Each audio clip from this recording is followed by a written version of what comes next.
나오셔서 간증해 주시겠습니다. 한민교회 제자훈련 간증. 제자훈련을 하게 된 동기는 무엇입니까?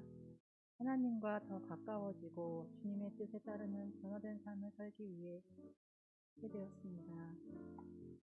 제자훈련 중 가장 큰 은혜를 받은 내용은 무엇입니까? 그리고 그 말씀은 어떻게 삶 속에서 적용되었습니까? 인정받으려 애쓰지 않아도 나는 이미 특별한 하나님의 자녀가 되었고, 하나님은 나를 있는 모습 그대로 사랑해 주신다. 나는 존귀한 하나님의 자녀라는 사실이 나를 자유케 하고, 사람들로부터 인정받기 위해 노력하기보다 하나님께 기쁨을 드리고 하나님과 연결된 삶을 살기 위해 더 노력하게 되었습니다. 제자훈련을 하기 전과 지금 스스로 달라진 점이 있다면 어떤 점입니까? 내 힘으로 하려고 애쓰던 일들을 하나님께 맡기면 책임져 주시리란 믿음을 갖고 기도하며 더욱 주님을 의지하게 되었습니다. 모든 것이 주님의 소유란 걸 깨닫게 되어 나를 돌보시고 책임져 주실 하나님을 바라보며 살아가려 노력하는 중입니다. 예수님의 제자로서 앞으로의 각오와 결단은 무엇입니까? 내가 주인된 삶에서 하나님을 주인으로 모시는 삶으로 변화되기 위해 날마다 주님을 바라보며 믿고 맡기며 주신 은혜에 감사하며 살아가는 주의 존귀한 자녀가 되겠습니다. 감사합니다.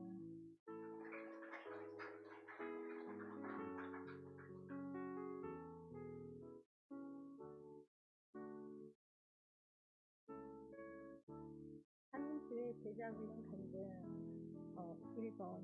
제자훈련을 하게 된 동기는 무엇입니까? 저는 신앙생활을 한다고는 하지만 늘 내 삶의 주인은 나인 것처럼 살고 있었습니다. 저는 일회 제자훈련 받으신 집사님들과 권사님들의 간증 예배에 참여하면서 많은 은혜를 받았습니다. 저는 제자훈련을 받아보고 싶은 생각도 들었고, 또한 목사님과 집사님들의 적극적인 권유로 제자훈련에 참여하게 되었습니다. 예수님과 동행하는 삶으로 인도하는 제자훈련, 예수님의 사람 일에 참여하면서 많은 은혜를 받았고, 다시 이어서 주님을 더 알아가고 영적으로 성장하기 위해 하게 되었습니다. 2번. 제자훈련 중 가장 큰 은혜를 받은 내용은 무엇입니까? 그리고 그 말씀은 어떻게 삶 속에 적용되었습니까? 교제의 예수님의 사랑 위에서 매 시간마다 은혜의 말씀과 귀한 시간이었습니다. 한동안 코로나19로 수업이 진행 안 되었다가 비대면 교육으로 다시 시작하여 메말려 있던 저희 심령에 단비 같았습니다. 그래서 그런지 사랑으로 사는 사람, 치과가 은혜의 시간이었습니다.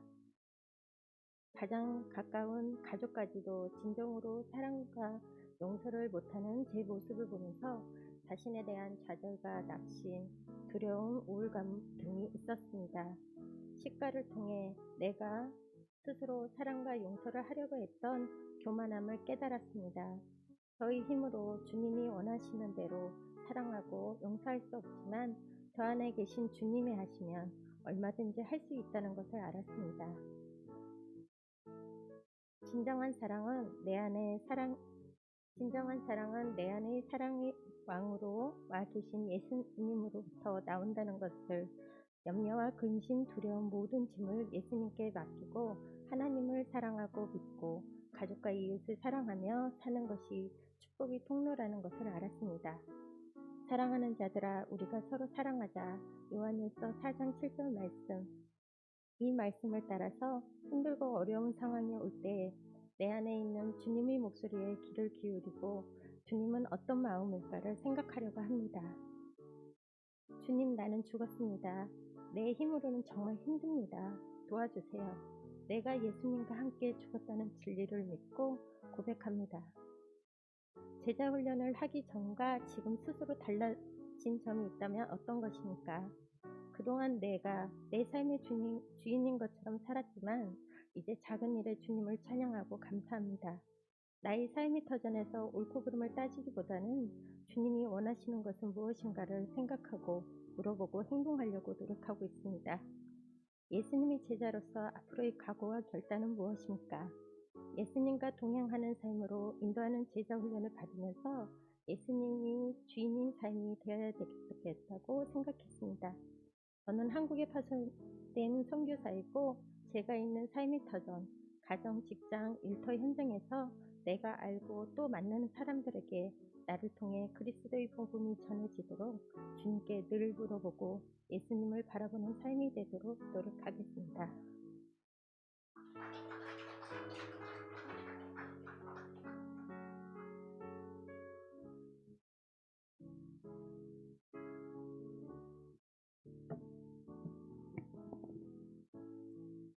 네, 제자 훈련을 하게 된 동기는 무엇입니까? 지금까지 신앙생활을 하면서 성경에 대한 지식이 너무 부족하다 생각했습니다. 항상 다음으로 미루고 있었습니다. 그러던 중 이 목사님께서 제자 훈련을 같이 해보자 말씀하셨을 때 더 이상 미루면 안 되겠다는 생각이 들었습니다. 처음에는 내용이 어려워서 못 알아들으면 어떡하지라는 걱정이 앞섰지만 이번 기회가 아니면 계속 미룰 것 같아서 시작하게 되었습니다. 제자 훈련 중 가장 은혜 받은 내용은 무엇입니까? 그리고 그 말씀은 어떻게 삶 속에서 적용되었습니까? 저는 죄를 짓지 않았다고 생각했습니다. 왜냐하면 얌전한 성격 탓에 잘못을 해도 크게 눈에 띄지 않아서 제가 지은 죄를 모르고 살았습니다. 그래서 저는 회개할 생각도 하지 않았습니다. 하지만 회개의 기쁨 단원을 공부하면서 항상 당연히 해야 할 일을 대충 하면서 이 정도면 괜찮겠지라는 생각하면서 무책임하게 살았습니다. 시간만 지나가면 해결될 것이라고 생각하며 살았습니다. 이런 행동이 죄를 짓는 행동이라는 것을 알게 되었습니다. 실천하지 않으면서 항상 생각하는 것만으로도 실천했다고 착각했습니다. 성경 공부를 통해 내 모습을 인정하고 행동하는 예수님의 사람이 되도록 노력하겠습니다. 그리고 사랑은 오래 보면 당연히 생기는 거라고 생각했습니다. 하지만 성경 공부를 하면서 주님이 말씀하신 것은 소통이었던 것 같습니다. 생각해보니 가장 오래 알고 지낸 건 가족이지만 대화가 많이 없다 보니 성격조차 잘 알지 못했습니다. 그러면서도 대화는 여전히 하지 않고 제가 바라는 것만 생각하고 있었습니다. 저뿐만이 아니라 가족들도 다 그런 것 같았습니다. 그러면서 든 생각이 나는 사랑을 받기만 원하고 있구나라는 걸 알게 되었습니다. 제가 먼저 사랑해야 된다는 것도 몰랐습니다.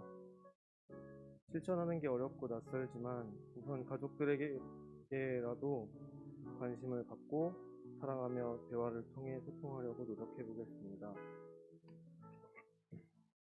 제자 훈련을 하기 전과 지금 스스로 달라진 점이 있다면 어떤 점입니까?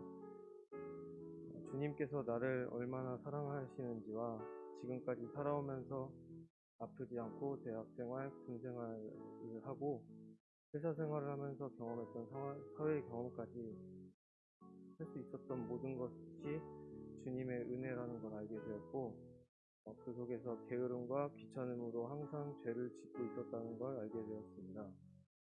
예수님의 제자로서 앞으로 각오와 결단은 무엇입니까? 나는 죽고 예수님의 사람으로 산다는 말씀이 있습니다. 이 말씀처럼 나의 편안함, 귀찮아하는 생각들은 버리고 항상 어떤 일을 하든지 주님께 물어보고 행동하는 사람이 되고 생활 속에서 다른 사람들에게 관심을 가지고 대화하며 소통하는 사람이 되도록 노력하겠습니다. 감사합니다.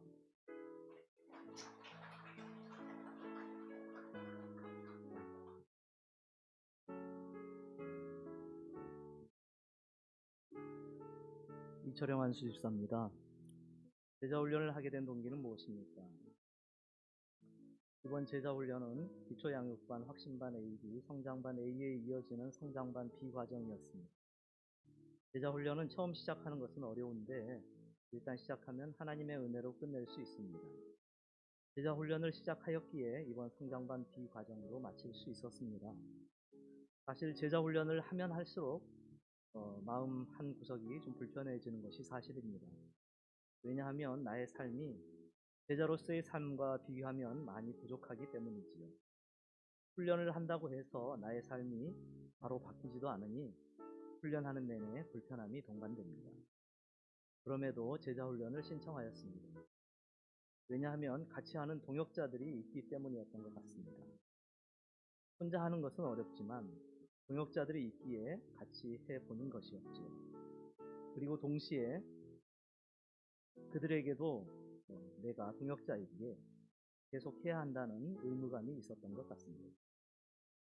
2번, 제자훈련 중 가장 큰 은혜를 받은 내용은 무엇입니까? 그리고 그 말씀은 어떻게 삶 속에서 적용되었습니까? 코로나로 인하여 이번 제자훈련은 약 1년 만에 수료하게 되다 보니 받은 은혜를 기억해내기가 쉽지 않았습니다. 훈련의 연속성이 중요함을 다시 깨닫게 됩니다. 그래서 밑줄 쳐놓은 부분을 다시 읽으며 받은 은혜 중 한 가지를 나누어 보겠습니다. 우리의 삶은 일생이 목표가 아니라 영생이 목표가 되어야 한다. 이 문구가 이번 훈련의 주제 문구처럼 와 닿았습니다. 예수로 인해 새 생명을 얻어 죽음 이후의 삶이 있음을 알기에 우리에게는 일생이 목표가 될 수 없고 영생이 목표가 되어야 한다는 것. 그래서 세상을 바라볼 때도 어떤 렌즈를 통해 보는지가 중요한데 그것은 일생의 렌즈가 아닌 영생의 렌즈를 통하여 바라보라고 합니다. 즉, 옛 가치관을 버리고 새로운 가치관을 가지라고 하면서 새로운 가치관들에 대해서 배우게 됩니다. 우리의 삶이 이 세상에서의 삶이 전부라고 생각하는 사람과 죽음 이후에도 영생의 삶이 있다고 생각하며 사는 하나님의 자녀들과는 현재의 삶을 대하는 태도가 당연히 다를 것입니다. 이 사실을 알게 되니 나는 하나님의 자녀인 사실로서 존귀한 존재이고 내가 가진 것과 심지어 나란 존재 자체도 내 것이 아니고 하나님의 것이며 나는 사역자로서 성직이로서의 삶을 살아가야 함을 깨닫게 되었습니다.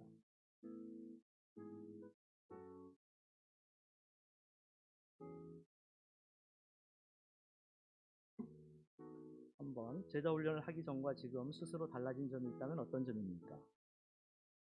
제자훈련을 하기 전과 지금은 예배에 더 열심히 나오고 성경도 열심히 보고 그런데 코로나로 제자훈련을 쉬면서 조금 게을러진 면도 있네요.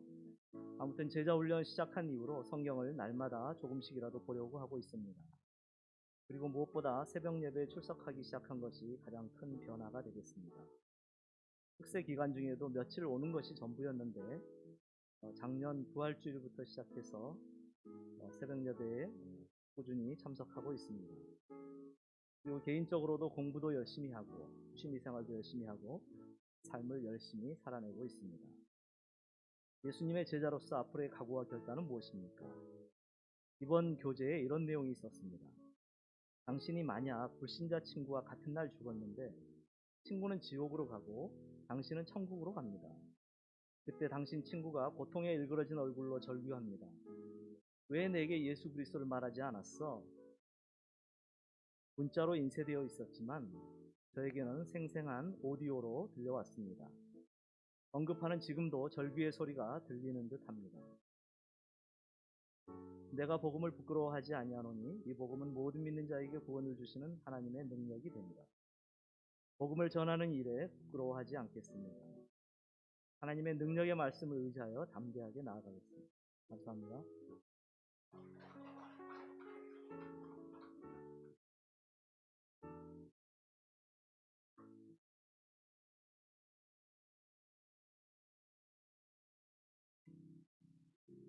제자훈련을 하게 된 동기는 이영복 목사님의 권유가 있으셨는데 마음속에 시간을 내기가 어렵다 생각하고 말씀만 드리지 않았을 뿐 못하겠다고 말씀드려야겠다고 생각하고 있었습니다.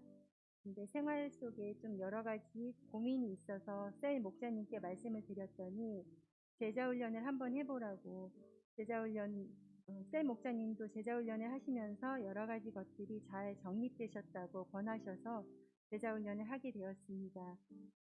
제자훈련 중 가장 큰 은혜를 받은 내용과 삶 속에서 적용된 부분은 11단원 영적 전쟁에서 승리하라에서 마귀는 사람들에게 정죄의식을 심어주고 거짓된 생각을 심어주어 하나님의 자녀로서의 삶을 누리지 못하게 하는 존재라고 배우고는 내가 마귀의 관계에 많이 지면서 살아가고 있구나 알게 되었습니다. 마귀는 맨 처음 생각을 통해 역사하는데 우리가 마귀가 주는 생각을 분별하고 리적하면 그것을 얼마든지 떨쳐버릴 수 있는데 그렇지 못하면 마음을 지키지 못하여 마귀가 주는 생각을 품고 살게 되어 마귀가 마음에 진을 치고 그 마음을 지배하고 만다는 것입니다. 이런 마귀의 견고한 진을 피할 수 있는 능력은 오직 나는 죽고 예수로 사는 십자가의 진리를 믿음으로 붙잡고 우리 옛사람이 이미 예수님과 함께 죽었다는 사실을 믿고 고백하면 마귀는 우리의 마음을 지배할 힘을 잃게 된다고 합니다. 이거 배운 이후로 나쁜 생각을 품을 때마다 이건 마귀가 주는 생각이다. 오래 간직하면 안 된다. 이렇게 기도하게 되고 하나님을 의지하는 말을 하려고 하고 있습니다. 제자훈련을 하기 전과 지금 스스로 달라진 점이 있다면 나에게 닥친 어려운 일들이 있을 때마다 그 일들에 연연해하고 그 문제점만 바라보게 되어 많이 힘들어했는데 행복하지 않으면 지금 영적 전쟁에서 지고 있는 거다. 자꾸 되뇌이며 나쁜 생각을 품지 않으려고 예수님 이름으로 선포하고 있고 나는 지금 죽어도 천국에 간다. 내가 지금 살고 있는 인생은 보너스다. 상 받기 위해서 사는 거다. 이렇게 생각하며 예수님을 바라보는 연습을 조금이나마 하고 있습니다. 예수님의 제자로서 앞으로의 각오와 결단은 내가 예수님을 믿고 예수님이 내 안에 계신 한 이제 나와 마귀와의 싸움이 아니라 내 안에 계신 예수님과 마귀와의 싸움인데 예수님의 십자가와 부활을 통해 이미 죄와 사망으로 역사하던 마귀의 권세는 꺾였으므로 자신감을 갖고 믿음 잃지 않고 생활 속에서 예수님을 바라보고 말씀 읽고 주님께 물어보고 믿음의 말을 함으로써 예수님 믿는 진정한 기쁨을 누리며 살아가겠습니다.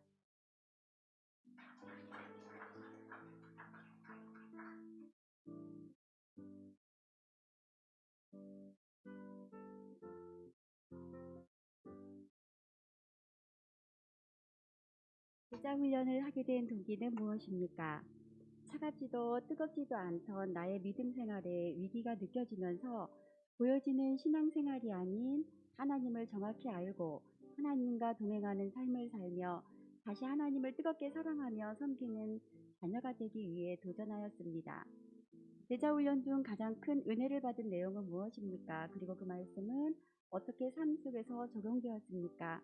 10일과 영적 전쟁에서 승리하라는 공과를 공부하며 마귀의 실체에 대하여 정확히 알게 되었으며 영적 전쟁에서 승리하기 위해서 나는 어떤 사람이 되어야 하나 고민하던 차에 싸움의 대상을 알았기에 이제는 이기는 방법도 알게 되었습니다.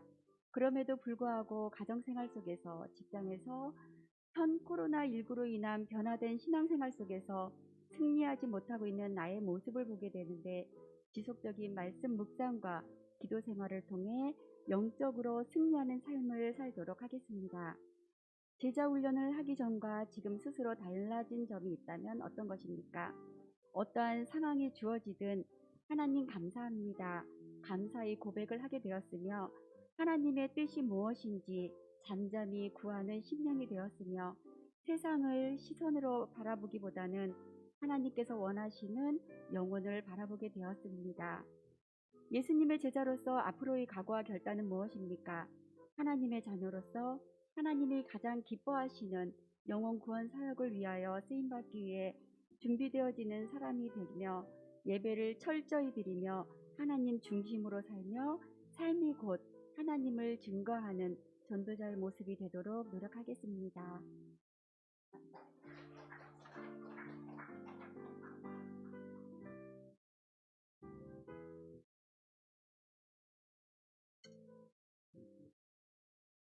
제가 봉독할 성경 말씀은 사도행전 9장 1절에서 9절까지 말씀입니다. 바울이 주의 제자들에 대하여 여전히 위협과 살기가 등등하여 대제사장에게 가서 다메섹 여러 해당에 가져갈 공문을 청하니 이는 만일 그 돌을 따르는 사람을 만나면 남녀를 막론하고 결박하여 예루살렘으로 잡아오려 함이라. 사울이 길을 가다가 다메섹이 가까이 이르더니 호련히 하늘로부터 빛이 그를 둘러 비추는지라. 땅에 엎드려서 들음에 소리가 있어 이르시되 사울아 사울아 내가 어찌하여 나를 박해하느냐 하시거늘 대답하되 주여 누구시니이까? 이르시되 나는 내가 박해하는 예수라. 너는 일어나 시내로 들어가라. 내가 행할 것을 내게 이를 자가 있으니라 하시니 같이 가던 사람들은 소리만 듣고 아무도 보지 못하여 말을 못하고 서 있더라. 사울이 땅에서 일어나 눈을 떴으나 아무것도 보지 못하고 사람의 손에 끌려 다메섹으로 들어가서 사흘 동안 보지 못하고 먹지도 마시지도 아니하리라. 아멘.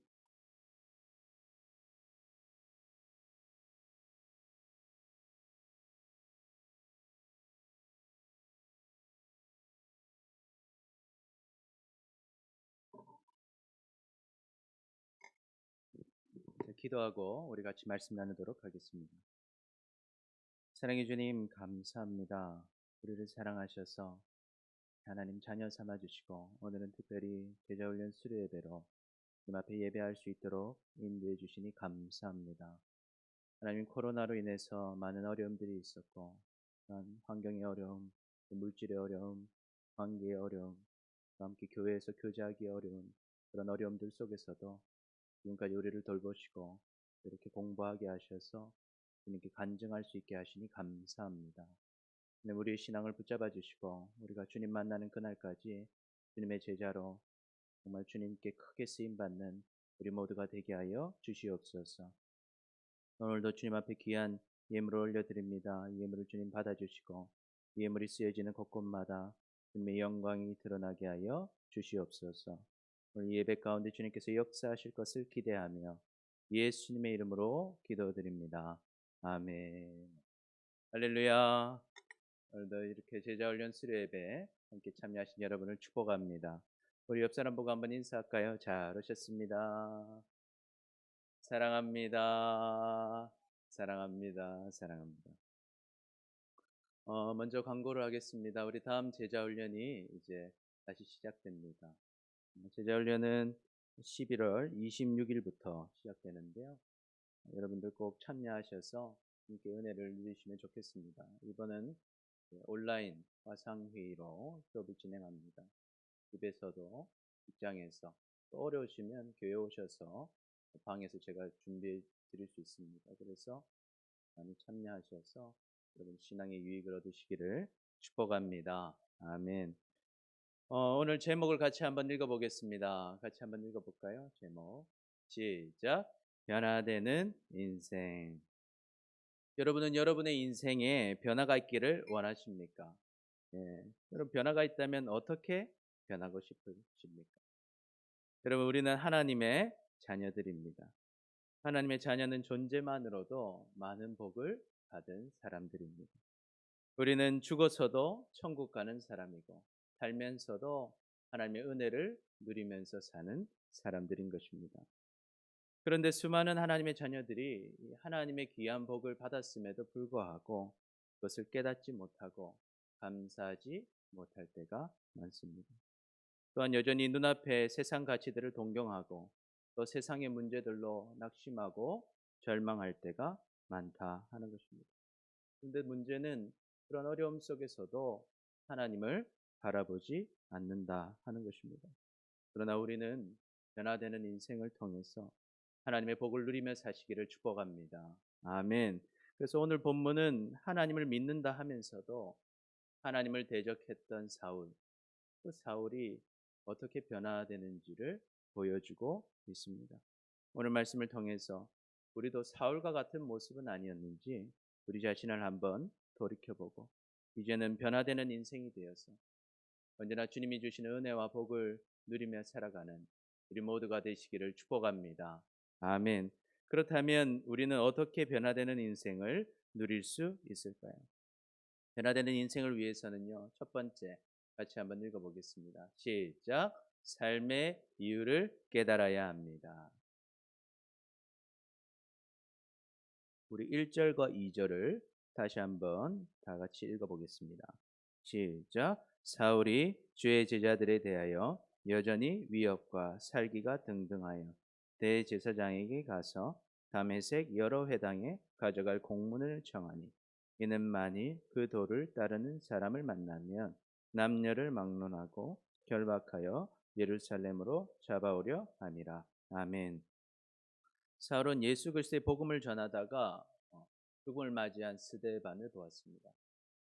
스데반은 복음을 전할 때 어떻게 됩니까? 본인이 죄가 명백히 드러나지 않았음에도 불구하고 돌에 맞아서 죽게 됩니다. 그런데 스데반이 죽어가는데 그 얼굴이 무엇과 같았습니까? 천사와 같았다는 것입니다. 그리고 죽어가면서 하나님께 자신의 영혼을 의탁하고 자기를 돌로 치는 사람들의 죄를 주님 사해 달라고 기도하는 그 스데반의 모습을 보면서 사울은 충격을 받습니다.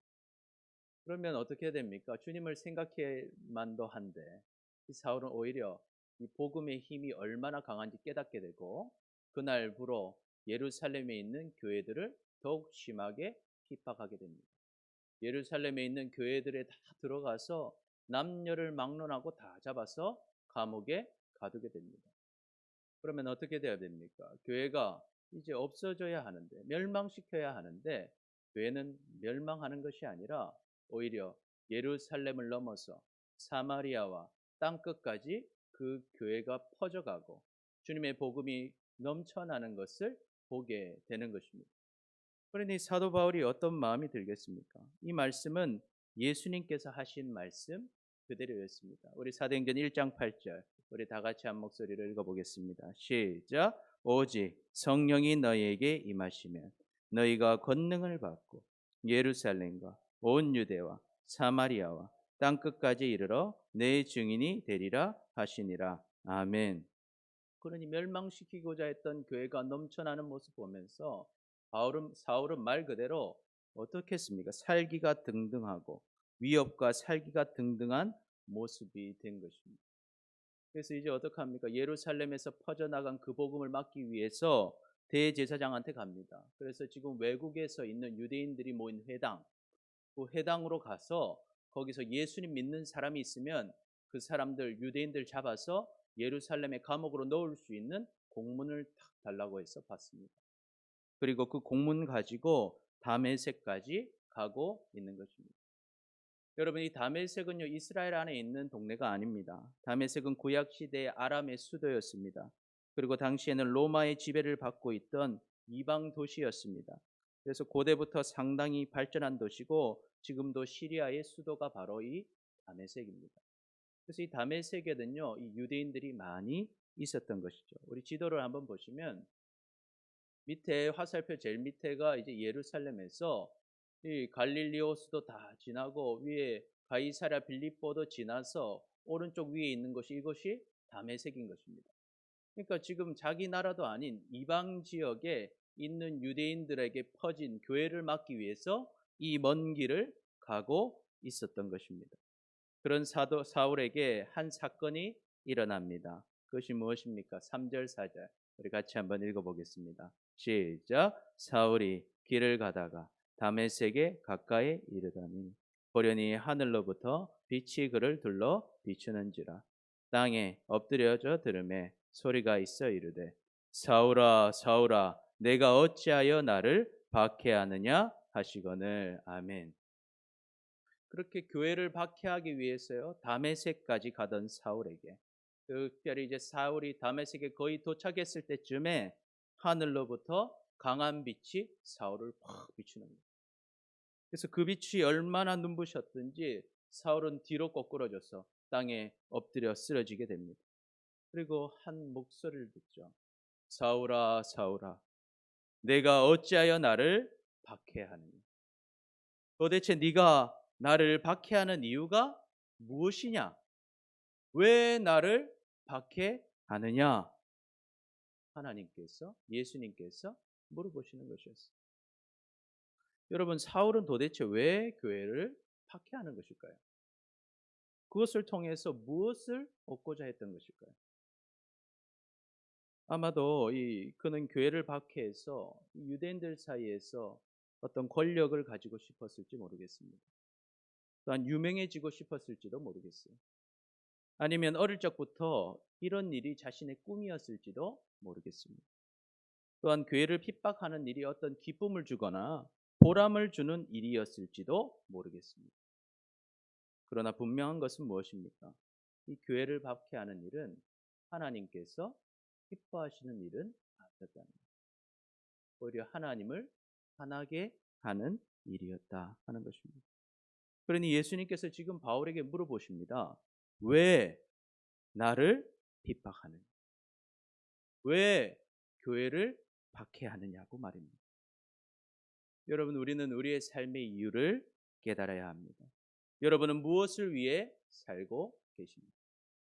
여러분은 오늘을 사는 이유는 무엇입니까? 왜 여러분은 오늘을 사십니까?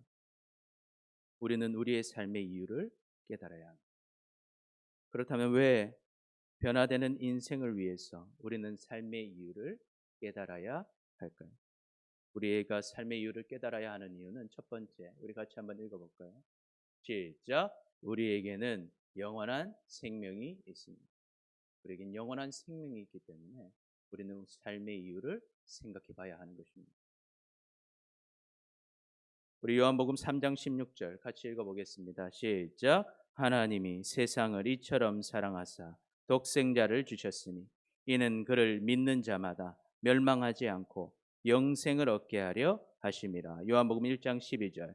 영접하는 자, 곧 그 이름을 믿는 자들에게는 하나님의 자녀가 되는 권세를 주셨으니. 아멘.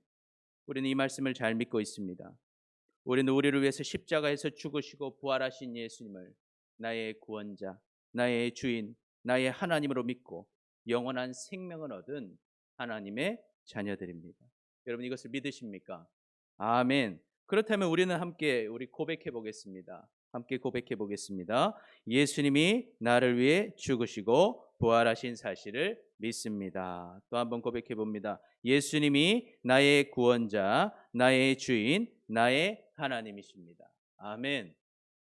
로마서 10장 9절에 이렇게 기록합니다. 시작. 내가 만일 내 입으로 예수를 주로 시인하며 또 하나님께서 그를 죽은 자 가운데서 살리신 것을 내 마음에 믿으면 구원을 받으리라. 아멘. 우리가 예수님께서 나의 죄를 위해서 죽으시고 부활하신 사실을 믿고 예수님이 나의 구원자, 나의 주인, 나의 하나님이심을 입으로 고백한다면 우리는 느낌이나 감정과 상관없이 이 하나님의 약속으로 인해서 우리는 구원을 받은 것입니다. 할렐루야. 아멘. 그래서 우리 모두는 천국에 가는 것입니다. 그래서 옆 사람 보고 얘기해 볼까요? 우리는 천국에 갑니다. 아멘. 아멘. 그래서 우리가 이 사실을 믿는다면 우리는 천국에 가는 것입니다. 이것은 우리의 실력이나 노력이 아니라 주님의 약속, 그리고 예수 그리스도의 보혈의 능력으로 우리는 구원을 받는 것입니다. 할렐루야. 그런데 우리는 다 천국에 가는데 천국에서 상을 받는 것은 조금 다른 이야기입니다. 그래서 예수님께서 우리에게 이런 말씀을 하셨습니다. 마태복음 6장 19절 20절 우리 같이 읽어보겠습니다. 시작. 너희를 위하여 보물을 땅에 쌓아두지 말라. 거기는 조민과 동록이 해하며 도둑이 구멍을 뚫고 도둑질하느니라. 오직 너희를 위하여 보물을 하늘에 쌓아두라. 거기는 조미나 동록이 해하지 못하며 도둑이 구멍을 뚫지도 못하고 도둑질도 못하느니라. 아멘. 우리는 하나님의 약속을 믿을 때 우리는 구원을 받습니다. 그러나 우리가 하늘의 상을 받으려면 그 약속의 말씀을 믿고 순종해야 합니다. 행동해야 한다는 것입니다. 그렇다면 영원한 생명이 있고 구원을 받은 우리가 이 땅에서 사는 이유는 무엇일까요? 하늘에 보물을 쌓기 위한 것입니다. 여러분, 저 천국에서 누릴 상을 이 땅에서 우리는 준비해야 하는 것입니다. 할렐루야. 아멘. 그래서 우리는 이제 이런 이야기를 들으면 걱정이 될 수 있어요. 이 하늘의 보물만 쌓으면 이 땅에서는 누릴 것이 없는가 하는 걱정이 되는 거예요. 그러나 여러분 그렇지 않습니다. 그래서 예수님 우리에게 이렇게 말씀하셨어요. 우리 마태복음 6장 31절부터 33절까지 같이 한번 읽어보겠습니다. 시작. 그러므로 염려하여 이르기를 무엇을 먹을까 무엇을 마실까 무엇을 입을까 하지 말라. 이는 다 이방인들이 구하는 것이라.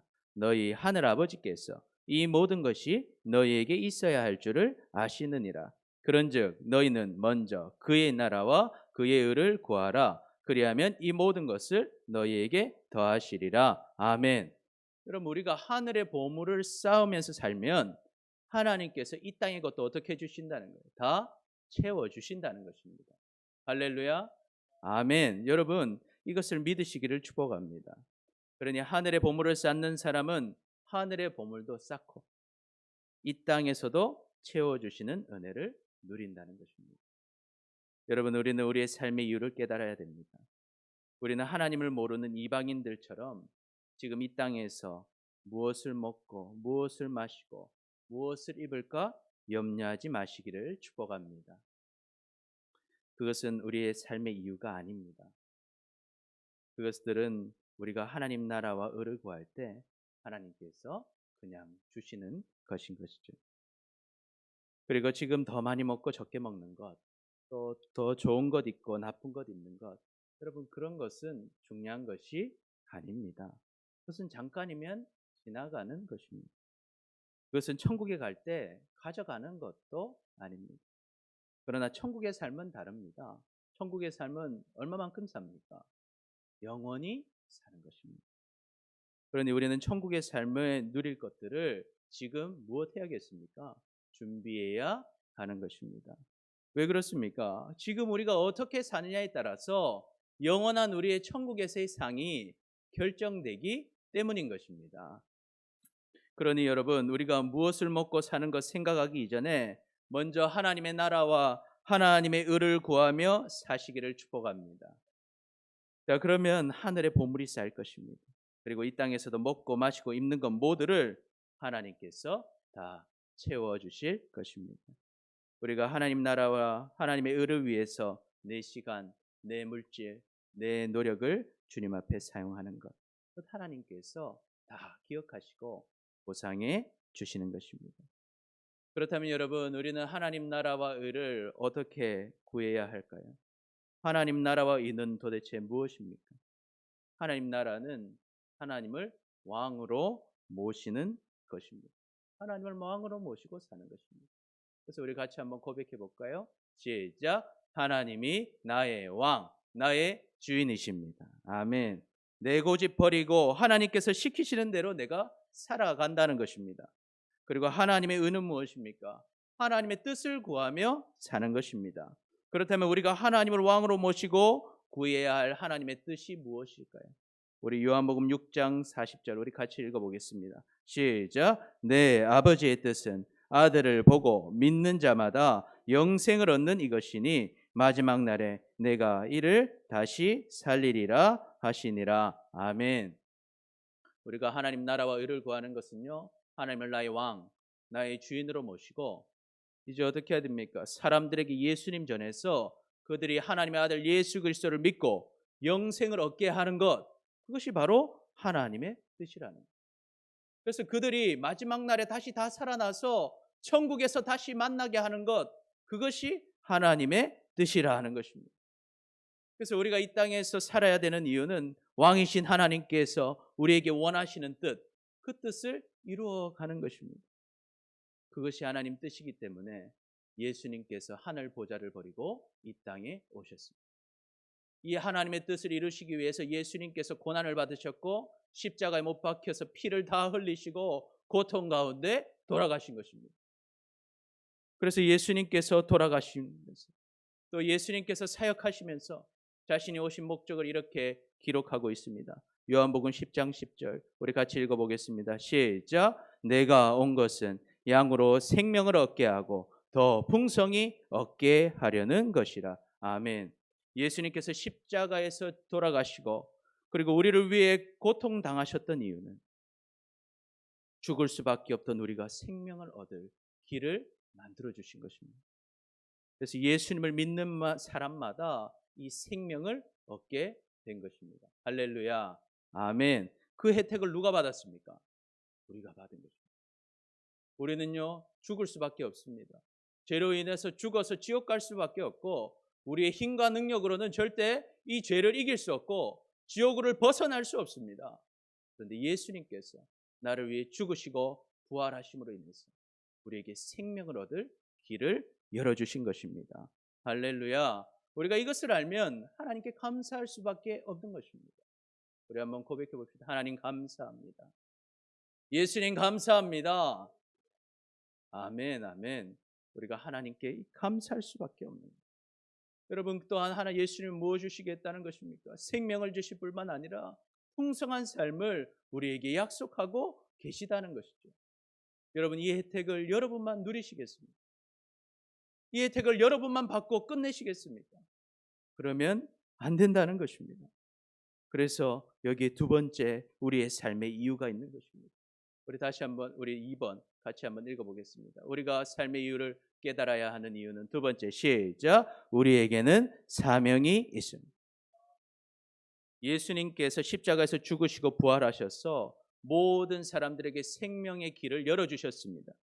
그리고 예수님이 이제 부활하신 후에 40일 동안 제자들과 함께 하시면서 제자들에게 성경을 통해서 내가 바로 생명을 주는 그리스도라는 사실을 알려주십니다.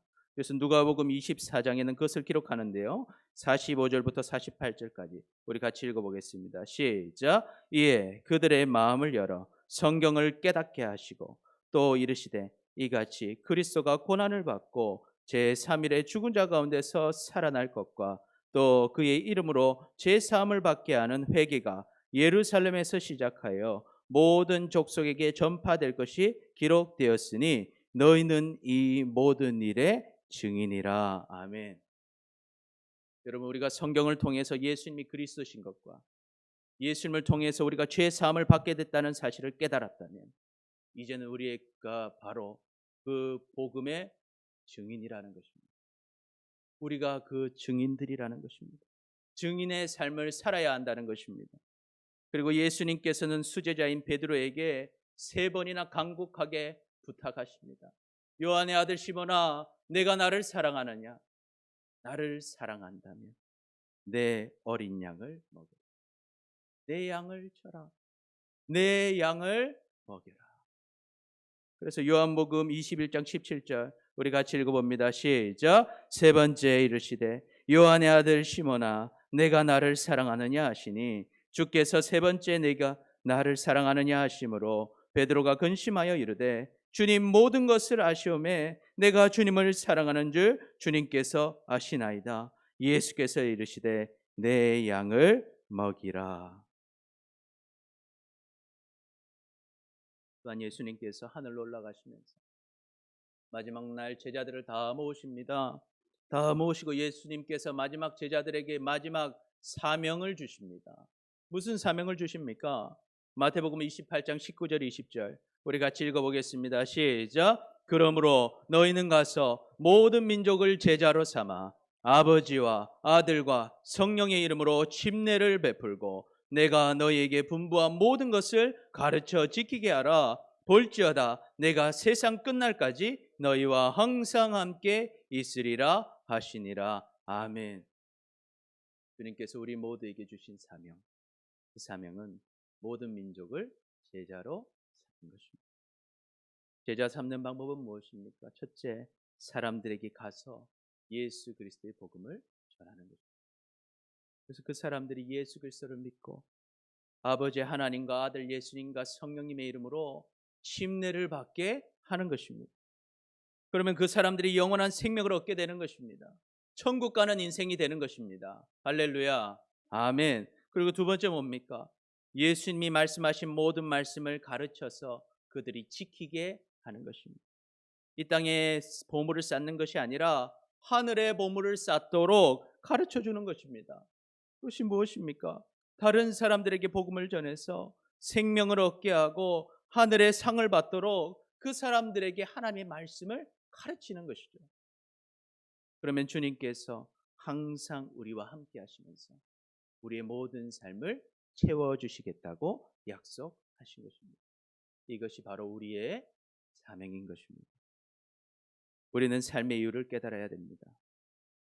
왜 그렇습니까? 첫 번째, 무엇이었습니까? 우리에게는 영원한 생명이 있습니다. 두 번째, 우리에게는 사명이 있습니다. 그것이 무엇입니까? 사람들에게 복음 전하고 말씀을 가르치는 것입니다. 그것이 하나님의 나라와 뜻을 구하는 것입니다. 하늘의 보물을 쌓는 것입니다. 그러면 우리는 하늘에서도 이 땅에서도 하나님께서 주시는 풍성한 삶을 누리게 되는 것입니다. 그것이 변화되는 인생이 되는 것입니다. 그러니 우리 같이 한번 고백해 봅시다. 시작. 우리의 삶의 이유는 복음을 전하고 말씀을 가르치는 것입니다. 이 삶의 이유를 분명하게 깨달으시기를 축복합니다. 그래서 우리가 복음 전하고 말씀 가르치기 위해서 우리가 먼저 복음을 배우고 말씀을 배우는 것입니다. 둘째로 우리가 변화되는 인생을 위해서는요. 같이 읽어보겠습니다. 시작. 예수님을 만나야 합니다. 예수님을 만나야 합니다. 우리 5절부터 9절까지 다시 읽어보겠습니다. 시작. 대답하되 주여 누구시니까? 이르시되 나는 내가 박해하는 예수라. 너는 일어나 시내로 들어가라. 내가 행할 것을 내게 이를 자가 있느니라 하시니 같이 가던 사람들은 소리만 듣고 아무도 보지 못하며 말을 더 있더라. 사울이 땅에서 일어나 눈을 떴으나 아무것도 보지 못하고 사람의 손에 끌려 다메섹으로 들어가서 사흘 동안 보지 못하고 먹지도 마시지도 아니하니라. 아멘. 사울은 하늘의 그 음성을 듣습니다. 그리고 묻습니다. 주여, 당신은 누구십니까? 예수님께서 대답하시죠. 나는 네가 박해하는 예수다. 그리고 예수님 명령하십니다. 너는 일어나서 다메섹 시내로 들어가라. 그러면 내가 어떻게 해야 할지 알려줄 사람이 있을 것이다. 그래서 강한 빛으로 엎드려져 있던 사울이 그 이야기를 듣고 눈을 떠봐요. 그런데 눈을 떠도 아무것도 보이지 않았습니다. 사울은요, 눈만 못 뜨게 되었는데도요, 이제 어떻게 돼요? 아무것도 할 수가 없었어요. 일어나서 어디로 가야 될지도 모르고 걸어가지도 못하고 부축을 받아야만 했습니다. 사람들의 손에 이끌려서 다메섹으로 갑니다. 3일 동안 아무것도 보지 못했습니다. 그러니 먹지도 마시지도 않습니다. 여러분, 사울은 예수님을 만납니다. 그리고 사울은 눈이 멀게 됩니다. 그는 이제 아무것도 할 수 없었습니다. 그가 그렇게 하고 싶었던 교회를 핍박하는 일도 더 이상은 하지 못했습니다. 혼자서는 일어나지도 못했고 길을 가지도 못했습니다. 앞으로 눈앞에 무엇이 있는지 앞으로 어떻게 살아야 할지 한 치 앞도 볼 수 없었습니다. 그는 그렇게 아무것도 보지 못하는 3일 동안 무슨 생각을 했을까요? 여러분, 사울은요, 정말 자기 잘난 맛에 살던 사람이었습니다. 그는 집안이 좋았어요. 공부도 잘했습니다. 권력도 있었습니다. 건강도 있었습니다. 자신이 마음만 먹으면 언제든지 핍박할 수 있는 공무는 받을 수 있는 사람이었어요. 매사에 자신만만했습니다. 자기 생각이 다 옳은 줄로 알았습니다. 그러니 예수님께서 피로 세우신 교회를 보면서도 자기 생각으로 하나님의 뜻을 생각하지 못하고 그 교회를 이단이라 판단하고 박해했던 것입니다. 그러나 지금 사울은요, 아무것도 할 수 없었습니다. 자신이 교만했던 시간만큼 아무것도 할 수 없는 현실에 자신은 먹지도 마시지도 못할 만큼 큰 충격 속에 있었던 것이죠. 그때 아마 사울은 깨달았을 겁니다. 나는 내 지식으로 내 힘으로 사는 줄 알았는데 하나님께서 허락하시지 않는, 내가 아무리 하고자 해도 할 수 없는 것입니다. 하는 것입니다. 여러분, 우리는 하나님을 만나야 됩니다. 우리는 종종 착각을 합니다. 우리는 마치 우리가 우리의 힘으로 사는 줄로 생각합니다. 우리의 힘으로 지금까지 우리의 삶을 이루어 왔다고 생각하는 것입니다. 그러나 예수님을 만나는 순간 우리는 그것이 착각이었음을 분명하게 깨닫게 됩니다. 우리는 예수님의 은혜 없이는 하루도 살 수 없습니다. 한순간도 살 수 없는 것입니다. 우리는 지금 우리가 가진 모든 것은 내가 가지고 있는 것 같지만 결코 내 것이 아닙니다. 여러분, 다 하나님 것인 것입니다. 여러분, 내 생명 내 것 같지만 하나님이 오늘 가져가시면 우리가 붙잡을 수 없는 것입니다. 내 물질 내 것 같지만, 내 건강 내 것 같지만, 내 사랑하는 가족, 내가 이룬 업적들, 나의 회사들, 나의 모든 것들이 내가 아무리 쥐고 싶어도 하나님이 가져가시면 한순간에 사라지고 무너지는 것입니다. 그런데 왜 그런 것들이 지금 우리에게 있는 것입니다? 하나님의 은혜인 것입니다. 우리는 하나님의 은혜 없이는 살 수 없습니다. 동시에 우리는 많은 문제들을 안고 있습니다.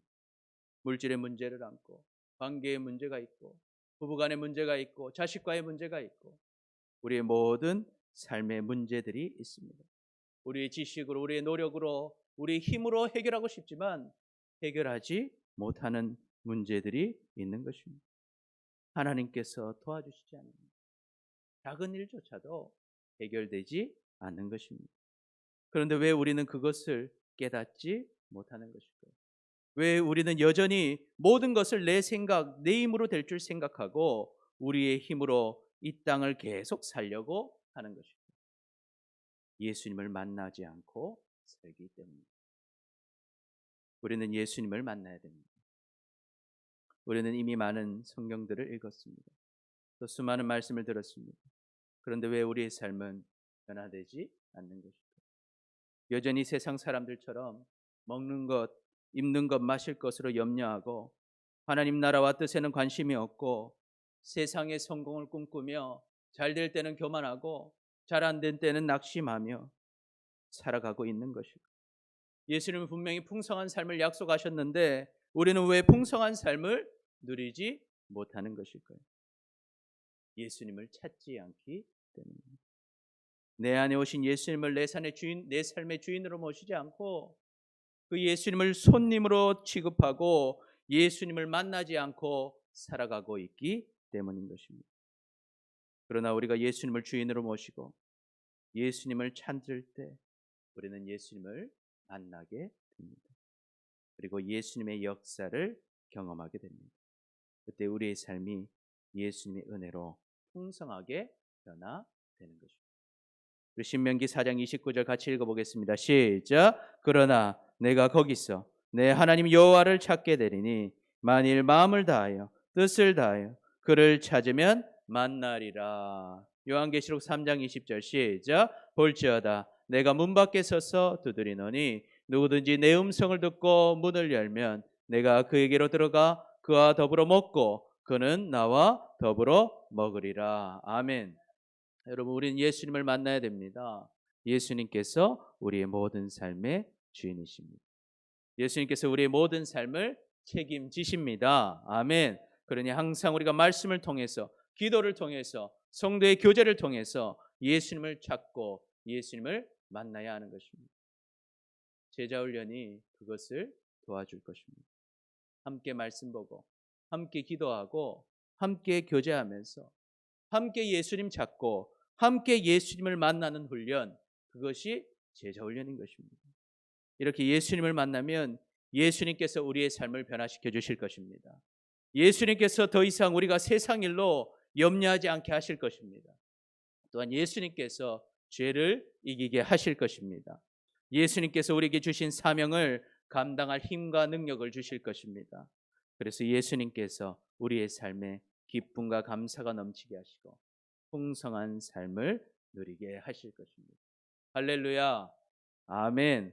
그래서 예수님을 만나서 변화되는 삶을 경험하시기를 축복합니다.